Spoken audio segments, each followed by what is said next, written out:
예, 하나님의 말씀은 호세아 4장 6절로 10절의 말씀입니다. 호세아 4장 6절로 10절의 말씀 함께 봉독하시겠습니다.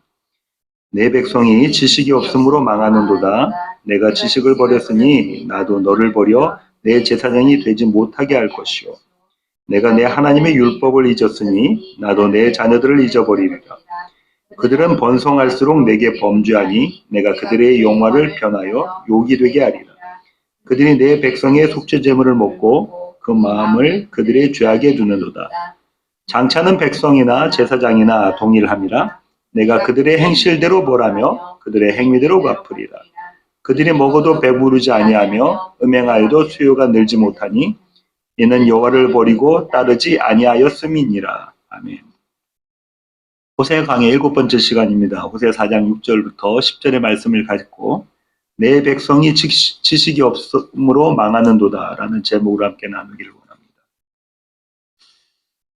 제가 어릴 적에는요, 일요일 아침마다 동네가 떠들썩했습니다. 동네 사람들은 모두 손에 빗자루 하나씩을 들고 나와서 동네를 청소했습니다. 그림이 그려지시죠? 집집마다 빗자루 한 개씩 들고 나와서 잠을 설치해서 나온 일요일 아침이니까요. 잠을 설쳐서 나와서 동네에 쓰레기를 이렇게 치우고 그러는 장면입니다. 어른들 중 몇 분은요, 새마을운동 마크가 있는 모자를 쓰시거나 재킷을 입고 계셨습니다. 새마을운동 마크가 화면에 나오나요? 예. 그때 동사무소에서 울려 퍼지는 노래가 무슨 노래냐면요, 잘 살아보세입니다. 잘 살아보세, 잘 살아보세, 우리도 한번 잘 살아보세, 잘 살아보세. 아주 짧은 노래죠. 잘 살아보세 이렇게 시작하는 아마 연세가 좀 있으신 분들은 다 아실 만한 노래입니다. 그때는 잘 못 살았거든요. 그런데 어느덧 그 시절로부터 50년이 지났고요. 지금 우리는 잘 살고 있습니다. 그냥 잘 사는 정도가 아니라 그때와는 비교할 수 없을 그 정도의 수준으로 잘 살고 있습니다. 물론 여전히 빈부의 격차가 심하게 있습니다. 하지만 분명한 것은요, 모두들 다 예외 없이 그때보다는 더 잘 산다는 겁니다. 이렇게 잘 사는 것, 그저 돈이 많은 것이 아니라 삶의 모든 자리에서 잘 사는 것, 이것을 웰빙이라고 부르잖아요. 이 웰빙은 우리 모두의 바람입니다. 오늘 나눌 설교는요, 이 웰빙, 잘 사는 것에 관한 것입니다. 오늘 본문은 하나님께서 이스라엘의 제사장들을 두고 하시는 말씀입니다. 그래서 세번역 성경과 NIV 영어 성경은 제사장이라고 못 박아서 번역했습니다. 의미를 생각하면서요, 세번역 성경으로 천천히 한번 읽어보겠습니다. 6절부터 먼저 한번 읽어보겠습니다. 내 백성이 나를 알지 못하여 망한다. 내가 제사장이라고 하면서 내가 가르쳐 준 것을 버리니 나도 너를 버려서 내가 다시는 나의 성직을 맡지 못하도록 하겠다. 내 하나님의 율법을 내가 마음에 두지 않으니 나도 내 아들, 딸들을 마음에 두지 않겠다. 밑에 있는, 화면에 밑에 있는 부분은 개역개정 성경이고요. 위에 있는 게 세번역입니다. 내 백성이 지식이 없어 망한다라는 것을요, 세번역은 내 백성이 나를 알지 못하여 망한다라고 이야기하고 있습니다. 7절과 8절 세배적으로 읽어보시겠습니다. 제사장이 많아지면 많아질수록 나에게 짓는 죄도 더 많아지니 내가 그들의 영광을 수치로 바꾸겠다. 그들은 내 백성이 바치는 속죄 제물을 먹으면서 살고 내 백성이 죄를 더 짓기를 바라고 있다. 이 세번역은 아주 노골적으로 표현하고 있습니다. 그렇죠? 개역개정에서 번성하다라는 것을 제사장이 숫자가 더 많아지면 많아질수록이라고 이야기하고 있고요. 제사라는 것은 속죄 제물을 드리고 있는데 그것은 양이나 소나 그죠? 그런 것들을 잡아서 하나님 앞에 예배 드리는 거잖아요. 그 속죄 제물이 더 많아지려면 백성들이 죄가 더 많아져야 되겠죠. 하나님의 백성이 죄를 더 짓기를 원한다는 거예요. 누가요? 제사장들이. 9절과 10절 함께 읽으시겠습니다. 그러므로 백성이나 제사장이 똑같이 심판을 받을 것이다. 내가 그 행실대로 보라고 한 일을 따라서 갚을 것이니 아무리 먹어도 배부르지 않고 아무리 음행을 하여도 자손이 불어나지 않을 것이다. 이 백성이 다른 신들을 섬기려고 나 주를 버렸기 때문이다. 먹어도 배부르지 않고 음행을 해도 자손이 불어나지 않는다. 해번역 성경이 개역개정 번역보다 훨씬 이해하기가 쉽습니다. 사실상 오늘 본문은요, 이스라엘 전체를 염두에 두고 하나님 말씀하신 거예요. 그러면서 제사장을 향해서 말씀하신 겁니다. 이 제사장이란을 향해서 하나님께서 말씀하셨다는 것은 동시에 이스라엘 전체를 두고 말씀하셨다는 것입니다. 오늘 본문은 이렇게 시작하죠. 내 백성이 지식이 없으므로 망하는도다. 설교 제목입니다. 하나님은 이스라엘이 망한다고 하십니다. 지금 망하고 있다는 거예요. 그런데 그들의 모습을 보니 그렇게 망해 보이지가 않습니다. 망한 것처럼 보이지가 않아요. 여전히 잘 먹고 잘 살고 있는 것 같습니다. 남부러울 것 없는 웰빙을 누리는 것 같아요. 그런데 하나님은 그들이 망하고 있다, 망해가고 있다라고 말씀하고 계십니다. 그러면 우리는 여기서 질문을 갖게 됩니다. 어떤 질문인가 하면요. 그렇다면 성경에 말하는 망함이라는 것은 도대체 뭘까? 도대체 성경은 무엇을 두고 망했다고 이야기하는 것일까? 호세아서는요, 이 망함에 대한 정의에 앞서서 무엇을 먼저 가르쳐 주냐면요, 망함의 원인을 가르쳐 줍니다. 그 이유를 가르쳐 줘요. 내 백성이 무엇이 없어서 망했다고요? 지식이 없어서 망했다. 내 백성이 나를 알지 못해서 망했다라고 그렇게 망함의 이유, 원인을 가르쳐 주고 있습니다. 그런데 그것이 왜 망함의 원인이 될까요? 여기서 우리는요, 지식, 안다는 것에 대해서 좀 더 자세히 살펴볼 필요가 있습니다. 호세서에 나와 있는 이 지식이라는 단어가 처음 사용된 곳은 어디냐면요, 에덴 동산입니다. 창세기 2장 9절입니다. 함께 읽으시겠습니다.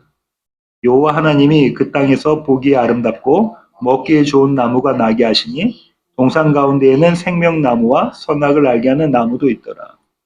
선악을 알게 하는, 여기서 알게 하는, 알다, 이 단어가 지식이라는 단어예요. 동일한 단어예요. 하나님은 이 나무에 대해서 첫사람 아담에게 명령하셨죠. 창세기 2장 16절부터 17절 말씀 함께 읽으시겠습니다. 여호와 하나님이 그 사람에게 명하여 이르시되 동산 각종 나무의 열매는 내가 임의로 먹되 선악을 알게 하는 나무의 열매는 먹지 말라. 내가 먹는 날에는 반드시 죽으리라 하시니라. 알다라는 것은 선악을 알게 하는 나무의 열매에 손 내미는 것, 그렇게 아는 것, 그렇게 해서 얻어지는 아는 것, 그건 하나님의 자리를 넘보는 지식이잖아요. 그렇죠? 지금 창세기 2장 16절부터 17절에 나오는 말씀은요, 이렇게 선악을 알기 위해서 내가 지식을 갖게 되는 것, 하나님의 자리를 넘보는 것, 이런 지식은 지식이 아니다라고 말씀하고 계시는 거예요. 오히려 이것은 지식이 아니라 무지다, 모르는 것이다라는 거예요. 왜 그렇죠? 하나님의 자리에 자기가 올라갔기 때문에. 지식은 하나님을 알게 하는 것인데 이것은 하나님이 그 자리에 계시지 않고 하나님 자리에 자기가 있기 때문에 그것은 지식이 없다, 하나님을 알지 못한다, 무지하다. 성경은 이렇게 이야기합니다. 그리고 그 무지의 결론은 사망이라고 하나님께서 말씀하셨어요. 너희가 그 열매를 먹는 날에는 정녕 죽으리라. 반드시 죽게 될 것이다. 창세기 2장으로부터 우리가 알게 되는 바는요, 저와 여러분의 지식은 하나님을 아는 지식이어야 한다는 겁니다. 그렇게 지식의 대상, 하나님을 아는 지식, 또 내용, 하나님에 관한 지식이겠죠. 하나님의 말씀이 명확해집니다. 그러면 여기서 우리가요, 지식에 대해서 조금 더 살펴보기를 원하는데요. 히브리 사람들에게 알미라는 것, 도대체 안다는 것은 무슨 뜻일까라는 겁니다. 그들의 알미라는 것은요, 우리가 지금 이 세상에서 우리 현대에서 정의하고 있는 지식을 뛰어넘습니다.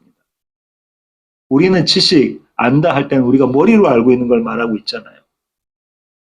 그런데 그것을 뛰어넘어요. 그들의 알문요, 그들의 지식은 경험을 전제로 한 알입니다. 그런 지식이에요. 그들이 누구를 안다고 할 때는요, 그것은 그 대상을 친밀히 경험했다는 거예요. 부부가 첫날 밤을 치릅니다. 이제 부부예요. 신랑과 신부인데 첫날 밤을 치릅니다. 이제 우리가 서로를 안다고 말하는 알미, 이 알미라는 거예요. 이제 우리가 다 안다. 첫날 밤을 치른 부부는 서로에게 감출 게 없어요. 숨길 게 없죠. 감출 것 없고 숨길 것 없는 암, 이런 전인적인 암을 히브리 사람들이 말하는 암입니다. 그러니까 하나님에 대한 지식은 어떤 겁니까? 다시 말해 하나님을 안다는 것은 어떤 겁니까? 그분을 경험했다는 거예요. 하나님과 친밀함 속에 있다는 겁니다. 친밀한 관계 속에 있다는 거예요. 하나님은 우리에게 숨기신 게 없으시고 우리도 그분께 감추는 것이 없는 관계. 그것이 하나님을 아는 것, 하나님에 관한 지식입니다. 성경은 그렇게 이야기하고 있어요. 그리고 하나님을 경험했다는 것은요, 생명을 경험했다는 말도 됩니다. 왜냐하면 하나님이 곧 생명이시기 때문에 그렇습니다. 요한 1서 1장 2절의 말씀 함께 나누시겠습니다. 이 생명이 나타내신 바 된지라 이 영원한 생명을 우리가 보았고 증언하여 너희에게 전하노니 이는 아버지와 함께 계시다가 우리에게 나타내신 바 된 이시니라. 하나님이 곧 생명이니까 하나님을 경험했다는 것은 생명을 경험했다는 겁니다. 반대로요. 하나님을 모른다는 것은 무엇일까요? 이 생명이 없음을 말하는 거죠. 생명 없음. 이 상태를 다른 말로 표현하면 뭘까요? 사망입니다. 하나님을 모른다는 것 곧 사망이라는 거예요. 따라서 망했다는 것은요, 사망 가운데 있다는 말입니다. 호세가 지금 망했다고 그랬잖아요. 너희가 나를 몰라서 나에 대한 지식이 없어서 너희가 망했다. 하나님 그렇게 지금 호세아를 통해서 이스라엘의 제사장들과 이스라엘에게 말씀하고 계시잖아요. 그들은 지금 사망 가운데 있다는 겁니다. 호세아는 그들의 사망의 모습을 폭로합니다. 7절과 8절 다시 한번 읽으시겠습니다. 그들은 번성할수록 내게 범죄하니 내가 그들의 영화를 변하여 욕이 되게 하리라. 그들이 내 백성의 속죄 제물을 먹고 그 마음을 그들의 죄악에 드는도다. 제사장들이 앞서 말씀드린 것처럼 세 번역에 따르면 백성들이 더 죄짓기를 원한다는 거예요. 왜 그러냐면 더 많은 제사를, 희생 제사를 드릴 거니까, 속죄 제사를 드리니까. 그럼 자기들의 배가 더 불러진다는 거예요. 더 먹을 것이 많아진다는 거예요. 자기 유익만을 구하는 모습입니다. 내가 주인된 상태예요. 다른 사람의 죄, 이런 것은 염두에 두지 않고 내가 주인된 상태입니다. 10절 함께 읽으시겠습니다. 그들이 먹어도 배부르지 아니하며 음행하여도 수요가 늘지 못하니 이는 여호와를 버리고 따르지 아니하였음이니라. 그래서 하나님이 그들에 대한 저주인데요. 다른 표현으로는 그들의 욕망이 채워지지 않는 모습이기도 합니다. 먹었는데 배가 부르지 않대. 먹으면 배 부르잖아요. 근데 먹었는데 배부르지 않대요. 관계를 가졌는데 자녀들이 생기지 않는데요. 먹어도 채워지지 않는 것.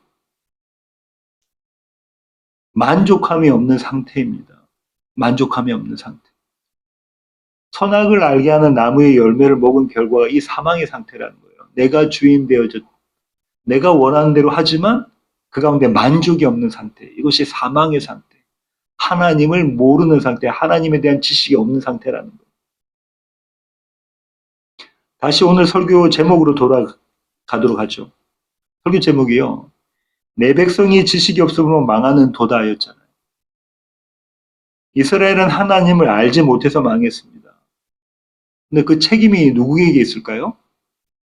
호세아서는 먼저 그 책임을 제사장들에게 물어요. 6절 다시 한번 읽으실까요? 내 백성이 지식이 없으므로 망하는도다. 내가 지식을 버렸으니 나도 너를 버려 내 제사장이 되지 못하게 할 것이요 내가 내 하나님의 율법을 잊었으니 나도 내 제사들을 잊어버리리라. 제사장들은 어떤 의무를 갖고 있었냐면요. 이런 의무를 갖고 있었습니다. 신명기 33장 1절 읽어보실까요? 하나님의 사람 모세가 죽기 전에 이스라엘 자손을 위하여 축복함이 이러하니라. 모세가 죽기 전에 이스라엘 12지파를 두고 축복 기도를 해주거든요. 10절은 레위에 대해서, 레위 지파에 대해서, 다시 말하면 제사장들에 대해서 축복하는 장면인데요. 10절 읽으시겠습니다. 주의 법도를 야곱에게 주의 율법을 이스라엘에게 가르치며 주 앞에 분향하고 온전한 번제를 주의 제단 위에 드리리로다. 제사장은 뭐 해야 된다고요? 주의 법도를 가르쳐야 돼요. 백성들에게. 주의 율법을 가르쳐야 돼요. 그래서 하나님의 백성들이 하나님의 법대로 살아가게끔 만들어야 된다는 거예요. 그것이 제사장들의 의무라는 거예요. 책임이라는 거예요. 말라기 2장 7절부터 8절의 말씀 함께 읽으시겠습니다. 제사장의 입술은 지식을 지켜야 하겠고 사람들은 그의 입에서 율법을 구하게 되어야 할 것이니 제사장은 만군의 여호와의 사자가 됨이거늘 너희는 옳은 길에서 떠나 많은 사람을 율법에 거스르게 하는도다. 나 만군의 여호와가 이르노니 너희가 레위의 언약을 깨뜨렸느니라. 제사장의 입술은 지식을 지켜야 돼요. 지식이 하나님에 대한 지식이죠. 하나님을 알게 해야 된다는 거예요. 이스라엘 백성들로 알고. 사람들은 그의 입에서 율법을 구하게 되어야 한다는 거예요. 그렇죠? 그러니까 사람들은 어떻게 해야 된다고요? 제사장의 입술에서 율법을 구해야 돼요. 율법을 선포해 주기를, 율법을 가르치기를 원해야 된다는 거예요. 그런데 그들이 그렇게 하지 않았다는 겁니다. 그들이 그렇게 하지 않아서 레위의 언약을 깨뜨려 버렸다. 레위의 언약을 깨뜨려 버렸다. 레위의 언약 우리가 신명기에서 조금 전에 읽었죠. 제사장들은 하나님의 말씀을 힘을 다해 바르게 가르쳐야 하는 자들입니다. 그런데 그들은 그렇게 하지 않았습니다. 그들이 하나님의 백성을 그분의 말씀으로 하나님의 말씀을 가르치지 않은 이유가 뭘까요? 왜 제사장들은 하나님의 말씀을 이스라엘에게 가르치지 않았을까요? 그들은 그런 본분과 그런 책임이 있음에도 불구하고 왜 그들은 그렇게 하지 않았을까요? 답은요. 그들도 하나님을 몰랐기 때문입니다. 그들도 하나님에 대한 지식이 없었어요. 도대체가 하나님이 어떤 분이신지를 그들이 몰랐기 때문에 그런 거죠. 하나님에 대한 지식보다 무엇이 더 소중한 것입니까? 그들에게는 세상이 주는 지식이 더 소중했던 거예요. 세상이 주는 지식이 뭡니까? 나가 잘 되는 것, 나의 웰빙입니다. 나를 풍요롭게 하는 것, 그 풍요가 더 소중했던 거예요. 그들은 하나님을 알려고 하지도 않았고요. 가르치지도 않았습니다. 그렇다면 제사장들에게만 이 책임을 물어야 할까요? 그렇지가 않습니다. 이스라엘 백성도 이 책임에서 무관하지가 않아요. 그들도 동일한 책임이 있었습니다. 왜냐하면 이스라엘 전체가 하나님 앞에서 제사장 나라였기 때문에 그렇습니다. 앞서 우리가 살펴본 구절에서는 백성들이 제사장으로부터 하나님의 말씀을 구해야 된다고 했죠. 그 역할 제대로 하지 못한 거죠. 출애굽기 19장 6절의 말씀 함께 읽으시겠습니다. 너희가 내게 대하여 제사장 나라가 되며 거룩한 백성이 되리라. 너는 이 말을 이스라엘 자손에게 전할지니라. 너희는 나에 대해서 제사장 나라가 된다. 거룩한 백성이 된다. 그런데 너희가 이렇게 하지 않은 거잖아요. 이스라엘이 그렇게 하지 않은 거예요. 온 이스라엘 백성들이 다 그렇게 하지 않은 거예요. 제사장뿐만 아니라. 그들은 하나님의 말씀을 받은 민족이었고 그 말씀으로 살고 그 말씀을 가르쳐야 하는 나라였습니다. 그런데 그런 그들이 하나님 말씀을 거절합니다. 하나님 말씀을 거절해요. 왜냐하면 그들에게 더 매력적인 신 바알이 있었기 때문이에요. 풍요의 신이 있었기 때문에 그렇습니다. 그러니까요. 그들이 이스라엘이 힘써들여서 제사를 드렸거든요. 힘써들여서 제사를 드렸는데 그 힘써드리는 제사의 대상이 누구라는 거예요? 제사를 받으신 분이 누구라는 거죠? 여호와 하나님이 아니라 그들의 웰빙이었어요. 그들 자신, 그들이 잘 사는 것. 여기까지가 오늘 본문의 내용입니다. 성경은요, 지금 올해가 2024년이니까 지금부터 약 2000년 전에 지식이 없어서 망한 사람들을 소개해주고 있습니다. 우리가 그 사람들을 알아야 된다는 거죠. 마태복음 26장 62절부터 66절의 말씀 함께 천천히 읽으시겠습니다. 대제사장이 일어서서 예수께 묻되 아무 대답도 없느냐? 이 사람들이 너를 치는 증거가 어떠하냐 하되 예수께서 침묵하시거늘 대제사장이 이르되 내가 너로 살아계신 하나님께 맹세하게 하노니 내가 하나님의 아들 그리스도인지 우리에게 말하라. 지금 대제사장이요. 내가 하나님의 아들 그리스도인지 우리에게 말하라. 반드시 해야 될 질문을 한 거예요. 그죠? 네가 하나님의 아들인지 그리스도인지 메시아인지 우리한테 말하라는 거예요. 대제사장으로서 반드시 해야 될 질문을 한 겁니다. 이어가겠습니다. 64절. 예수께서 이르시되 내가 말하였느니라. 그러나 내가 너에게 이르노니 이후에 인자가 권능의 우편에 앉아 있는 것과 하늘 구름을 타고 오는 것을 너희가 보리라 하시니. 주님 뭐라고 말씀하시죠?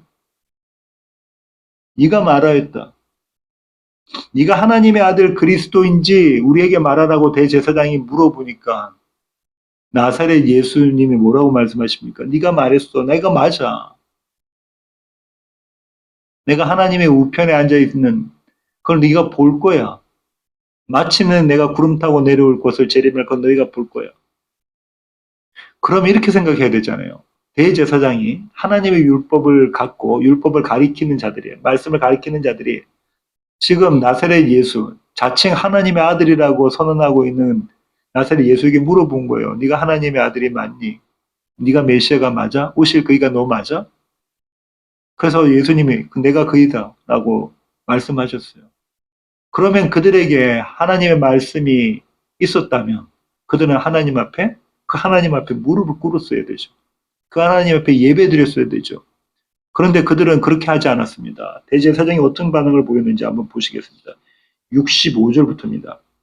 이에 대제사장이 자기 옷을 찢으며 이르되 그가 신성모독하는 말을 하였으니 어찌 더 증인을 요구하리요? 보라 너희가 지금 이 신성모독하는 말을 들었도다. 너희 생각은 어떠하냐? 대답하여 이르되 그는 사형에 해당하니라. 하나님의 아들 그리스도를 하나님으로 메시아로 그들이 하나님 그분 앞에 무릎 꿇고 경배하는 것이 아니라 그분께 사형 선고를 내립니다. 이들이 어떤 자들이라고요? 당시 그 자리에 모인 자들은 어떤 자들이냐면요. 하나님의 말씀을 바르게 가르쳐야 하는 자들이에요. 그런 그들은 성경을 줄줄 꿰고 있었습니다. 그런데도 그들은 성경의 참 의미를 몰랐어요. 성경 39권이 그들에게 성경은 구약이니까 39권이 누구를 가리키고 있는지를 그들은 몰랐던 겁니다. 자신들의 눈앞에 서 계신 하나님을 그들은 알아보지 못했습니다. 그분께 사형 선고를 내려요. 하나님인 줄 몰랐으니까 그들이 그분께 사형 선고를 내린 거죠. 그 이유가 뭡니까?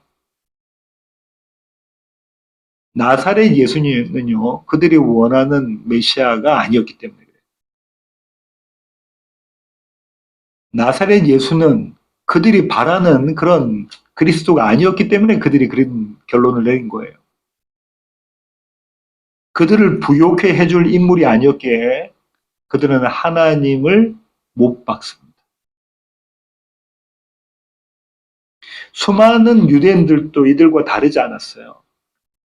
며칠 전까지 이들은 예수님께서 예루살렘 성에 입성하실 때, 나귀를 타고 입성하실 때 종려나무 가지와 자기들의 겉옷을 바닥에 이렇게 그 길 위에 깔면서 뭐라고 외쳤냐면 호산나 다윗의 자손. 찬송받으실, 영광받으실 분이라고 그렇게 그분을 찬양하고 찬미했던 자들이었습니다. 그런 자들이 갑자기 이렇게 돌변합니다. 마태복음 27장 21절부터 25절 말씀 함께 읽으시겠습니다. 총독이 대답하여 이르되 둘 중에 누구를 너희에게 놓아주기를 원하느냐? 이르되 바라바로 쏘이다. 빌라도가 이르되 그러면 그리스도라 하는 예수를 내가 어떻게 하랴? 그들이 다 이르되 십자가에 못 박혀야 하겠나이다. 빌라도가 이르되 어찌미냐? 무슨 악한 일을 하였느냐? 그들이 더욱 소리질러 이르되 십자가에 못 박혀야 하겠나이다 하는지라. 빌라도가 아무 성과도 없이 도리어 밀란이 나려는 것을 보고 물을 가져다가 무리 앞에서 손을 씻으며 이르되 이 사람의 피에 대하여 나는 무죄하다. 너희가 당하라. 백성이 다 대답하여 이르되 그 피를 우리와 우리 자손에게 돌릴지어다 하거늘.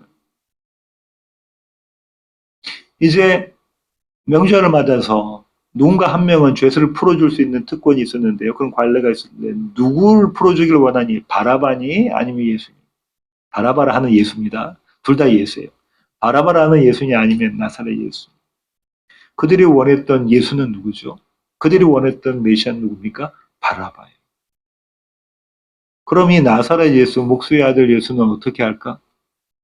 십자가에 처형하세요. 십자가에 매다세요. 이들이 왜 그랬죠? 이들은 그들이 배부르기를 원했습니다. 자신들의 영광을 되찾을 줄, 다윗과 솔로몬의 영광을 되찾아줄 그런 메시아를 원했어요. 강력한 힘을 갖고 있는 이 로마 제국에 맞서 싸울 수 있는 그런 메시아를 원했죠. 나를 위한 메시아, 나를 위한 하나님, 그렇게 내가 하나님이 된 자들이 이들이었습니다. 이들 모두는 어떤 모습이냐면요. 선악나무의 열매를 따먹은 모습입니다. 나를 위해서 내가 하나님 되기. 이들 모두는 하나님을 알지 못하는 자, 무지한 자, 하나님께 대한 지식이 없는 자였습니다. 여기까지가 망함에 대한 이야기인데요. 이제 망함의 반대말인 흥함에 대해서 좀 살펴보기를 원합니다. 망함의 원인이 뭐라고 그랬죠? 하나님을 모르는 것, 그죠? 그럼 흥함의 원인은 뭘까요? 하나님을 아는 것, 그분에 대한 지식으로부터 출발할 것이라고요. 앞서 살펴본 것처럼요, 하나님을 아는 것은 그분을 경험하는 것입니다. 그분과 아무 숨김없는 관계가 흥함이에요. 그렇게 하나님을 알면 하나님만으로 즐거워하게 됩니다. 다시 말해 하나님이 나의 만족이 되시는 거예요. 그래서 어떤 부족함도 없는 상태가 되는 것이 흥함입니다. 하나님과 나와 아무런 숨김없이 하나님은 나에게 숨김이 없으시고 나는 하나님께 감춤이 없는 그런 친밀한 관계가 흥함이라고요. 저와 여러분의 형편과 상황과 환경이 흥함이 아니라 하나님과 나와의 어떤 관계에 있느냐, 그 관계에 아무 숨김이 없다, 우리가 안다 할 때 그때가 흥함이라는 거예요. 비록 상황과 환경과 형편은 바뀌지 않았어도 우리는 만족할 수가 있습니다. 왜죠?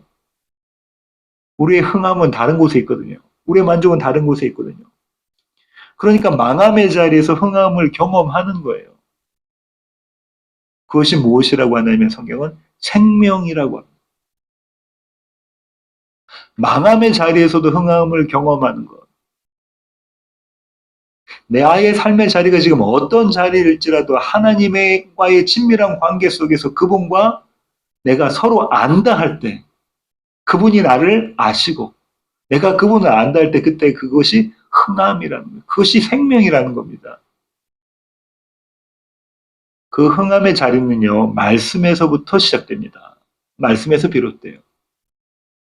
말씀을 듣고 그 말씀의 성취를 경험하는 것으로 그분 하나님을 믿게 됩니다. 잘 들어보세요. 말씀을 들었어요. 그리고 그 말씀이 성취가 됩니다. 하나님의 약속이 지켜져요. 이루어져요. 그때 우리는 그 하나님을 믿게 된다는 거예요. 우리가 언제 사람을 믿습니까? 자기 한 말을 지키는 사람을 믿는 거예요. 말한 대로 행동하는 사람들을 믿잖아요. 아, 저 사람은 틀림이 없어라고 하잖아요. 마찬가지예요. 하나님의 말씀을 듣고 그 말씀이 성취되는 것, 우리 삶 가운데서 드러나는 것, 그것을 보면 우리는 하나님을 믿게 된다는 거예요. 그리고요, 그 그 말씀의 내용이 뭐냐면 나에 대한 사랑이라. 그의 말씀의 내용이 나에 대한 사랑이라면 우리는 그분을 사랑하게 돼요. 그렇죠?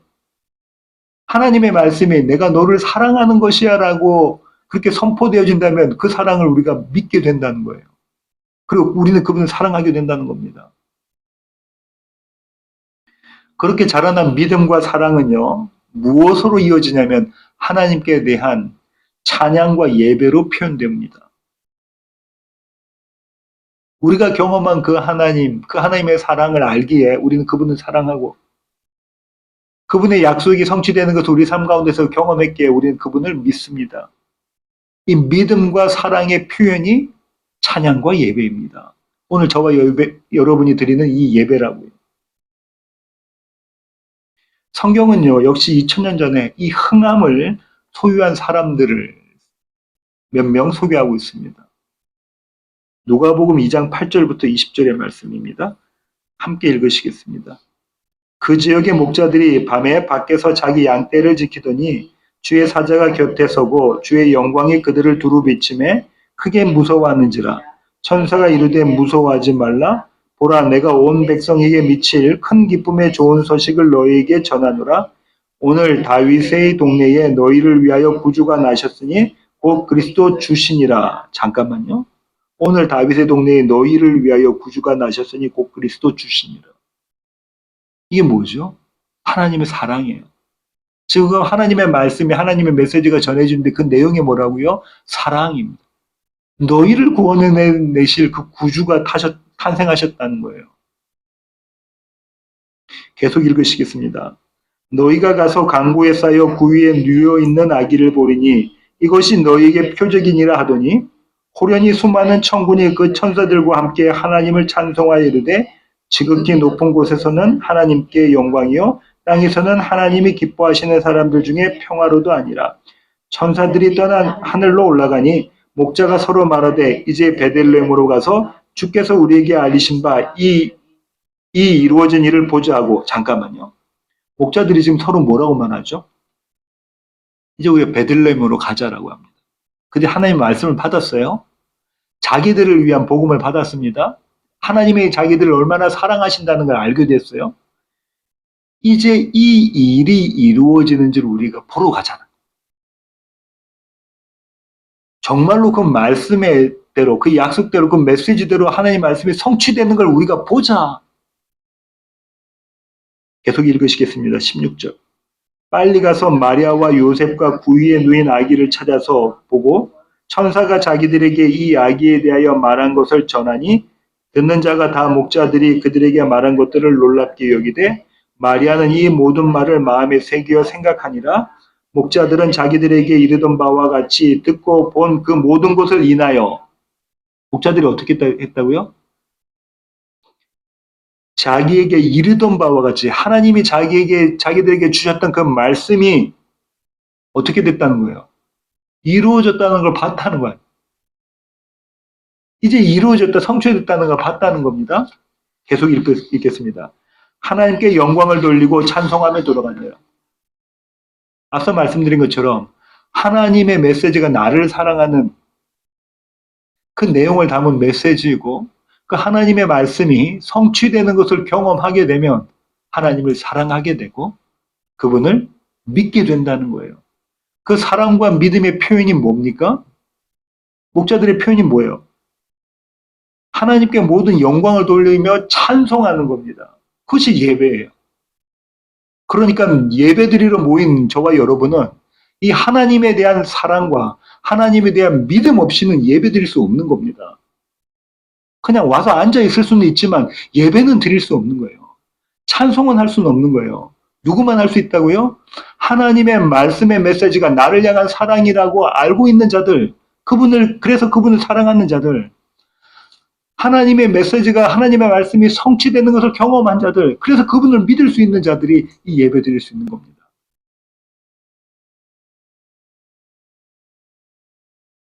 목자들이 하나님께 영광을 돌리고 찬송한 이유가 제 말씀 속에서 그들을 향한 하나님의 사랑을 보았어요. 그래서 그렇습니다. 그 복음의 말씀이 성취되는 것을 그들이 경험했기 때문에 그런 거예요. 그래서 그들은 하나님을 예배할 수 있었던 겁니다. 목자들 한번 생각해 보세요. 당시 유대 사람들에게는 대우받지 못하는 직업이었습니다. 천한 직업이었어요. 가장 망했다 하는 자리에 있던 자들이 목자들이에요. 그런데 그 목자들이 무엇을 경험하는 거냐면 흥함을 경험합니다. 하나님에 대한 지식을 갖고 있기 때문에 그분을 알고 있기 때문에 흥함을 경험해요. 이 흥함은요, 이보다 더 좋을 수 없는 흥함이에요. 다시 말씀드립니다. 이 흥함은, 이 자율됨은, 이 웰빙은 이보다 더 좋을 수는 없다라는 그 흥함이라는 거예요. 그런 잘됨이라는 거예요. 하나님은요, 우리도 이렇게 흥하기를 원하십니다. 그러면 우리가 흥하기 위해서 우리가 해야 할 일은 뭡니까? 하나님을 아는 것입니다. 그분에 관한 지식을 담는 것입니다. 하나님을 알기 위해서는 우리는 어떻게 되죠? 그분의 말씀인 성경을 읽어야 하고 들어야 합니다. 그 일에 우리가 힘을 내야 된다는 거예요. 힘써서. 하나님의 말씀을 읽고 듣는 일에 힘을 쓰라는 겁니다. 하나님의 말씀을 모르고선 그분을 알 수가 없어요. 하나님이 계시된 곳이 이 성경인데 이 하나님의 말씀을 모르고서는 그분을 알 수가 없다고요. 성경이 말하는 하나님을 모르면서 나는 하나님 믿어요라고 말씀할 수가 없는 겁니다. 그렇게 이야기할 수가 없어요. 난 크리스천이고 난 교회 다니고요. 나 하나님 믿는데요. 하면서 하나님의 말씀을 모를 수는 없다는 거예요. 만약에 그렇게 말한다면 그건 모순이라는 거예요. 이율배반이라는 거죠. 자기가 모르는 사람을 믿고 있으니까. 모르는 분을 믿고 있으니까. 나는 하나님을 사랑해요 하면서 그 말씀을 가까이 하지 않을 수는 없다는 겁니다. 우리가 누군가를 사랑하면 어떻게 되죠? 보고 싶어요. 그 목소리를 듣고 싶어요. 그렇지 않습니까? 나는 하나님을 사랑해요. 나는 예수님을 사랑해요 하면서 말씀을 가까이 하지 않는 것은 무엇이라는 거예요? 거짓말이라는 거예요. 사랑하지 않는다는 겁니다. 모르는 하나님을 믿고 예배하는 것은요, 우상을 섬기는 거예요. 우리가 제대로 성경에 하나님 어떻게 계시되는지를 모르면서 그 하나님을 믿고 섬긴다고 하고 예배드린다고 하는 것은 우상을 섬기는 거라고요. 말씀을 즐겨 듣지 않으면서 그분과 가까워질 수는 없는 겁니다. 그렇죠? 우리는 하나님을 알기에 힘써야 합니다. 그분은 말씀으로 오셔서 우리를 흥하게 만들어내세요. 아까 2000년 전에 베들레헴에 있는 목자들처럼 그분은 말씀으로 오셔서 우리를 흥하게 만들어내십니다. 아무 부족함 없는 부요를 우리로 하여금 누리게 하세요. 그것이 생명이에요. 그 부요함이 생명입니다. 넘치는 생명. 무엇 하나 부족함이 없는 생명. 오늘 설교의 결론을 맺도록 하겠습니다. 2024년이 되었습니다. 오늘이 두 번째 주일입니다. 저는요, 우리 시애틀 예수왕교회의 모든 가족들이 잘 살기를 원합니다. 웰빙의 삶을 누리기를 원해요. 그래서 분명히 여러분께 말씀드릴 수가 있습니다. 말씀해야 돼요, 또, 목사로서. 웰빙의 걸음은요, 하나님의 말씀을 듣고 읽고 그분을 경험하는 것입니다. 그리고 함께 모여 말씀에 기록된 하나님, 또 우리가 만난 하나님, 우리 각자 만난 그 하나님을 예배하는 것, 그 하나님을 선포하는 것, 나누는 것, 그것이 예배예요. 이 두 가지가 웰빙의 길입니다. 잘 사는 길이에요. 그러니 부지런히 말씀을 읽으시고 부지런히 말씀을 들으시기를 원합니다. 시간이 없습니다, 목사님. 이건 핑계입니다. 부지런히 말씀을 듣고 부지런히 말씀을 읽으세요. 그리고 읽고 들은 말씀이 과연 그러한가 묵상하십시오. 과연 그러한가 묵상하십시오. 이 과연 그러한가가 무엇이죠? 어떻게 경험됩니까? 베들레헴에 있는 목자들이 뭐랬죠? 천사가 하나님의 말씀을 주신 것, 너희를 위해서 구주가 태어나셨다. 그 말씀을 듣고 목자들이 서로 뭐라고 말했다고요? 과연 그러한가 우리가 가보자. 과연 그 하나님의 말씀이 참으로 하나님의 말씀인가 우리가 가서 보자. 하나님의 말씀을 읽고 하나님의 말씀을 듣고 그 말씀이 과연 그러한가 묵상하셔야 됩니다.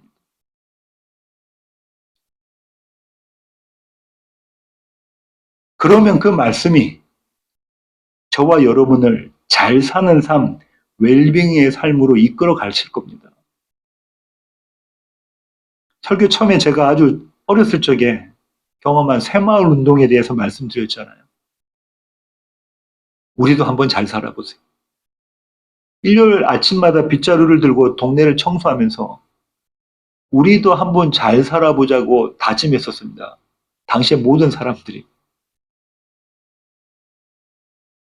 이 썩어질 웰빙이 아니라 영원한 웰빙, 생명으로 가득한 삶을 위해 우리 모두 힘쓰기를 원합니다. 힘을 내기를 원해요. 말씀을 통해 하나님을 더욱 알아가시기를 원합니다. 저와 여러분. 그런 시애틀 예수한교회 모든 가족 되기를 바랍니다. 저와 여러분이 이 땅에서 누리는 복은 무엇이냐면요. 말씀의 복입니다. 하나님을 더 알아가는 것. 그분에 대한 지식으로 가득한 것. 이것이 저와 여러분이 누려야 될 복이고요. 기도해야 될 복입니다. 새해 복 많이 받으십시오. 기도하겠습니다. 주님 그렇습니다. 하나님 우리는 우리의 삶의 웰빙을 위해서 애를 쓰고 노력합니다. 하지만 하나님의 말씀은 하나님을 아는 것, 그분에 대한 지식으로 가득한 것, 그것이 복이고 그것이 웰빙이라고 잘 사는 것이라고 말씀해 주십니다. 2024년 새해를 열면서 우리가 다짐하기를 원합니다. 하나님의 말씀을 주야로 묵상하며 그 하나님의 말씀을 우리 입술로 읊조리며 그 말씀이 과연 그러한가 하나님을 경험하는 우리 모두의 삶이 되기를 주님 원합니다. 이 자리에 우리 모두를 세워주시기를 간절히 소원합니다. 이제는 우리 주 예수 그리스도의 놀라우신 구원의 은혜와 하늘 아버지의 크고 극진하신 사랑과 우리 안에 내주하셔서 우리로 하여금 잘 사는 자리에 서게 만들어내시는 성령님의 충만하심이 이제 주님 앞에 머리 숙인 시애틀 예수한교회 가족 머리 위에 이제로부터 영원토록 함께 하시기를 예수 그리스도의 귀하신 이름으로 간절히 축원하옵나이다. 아멘.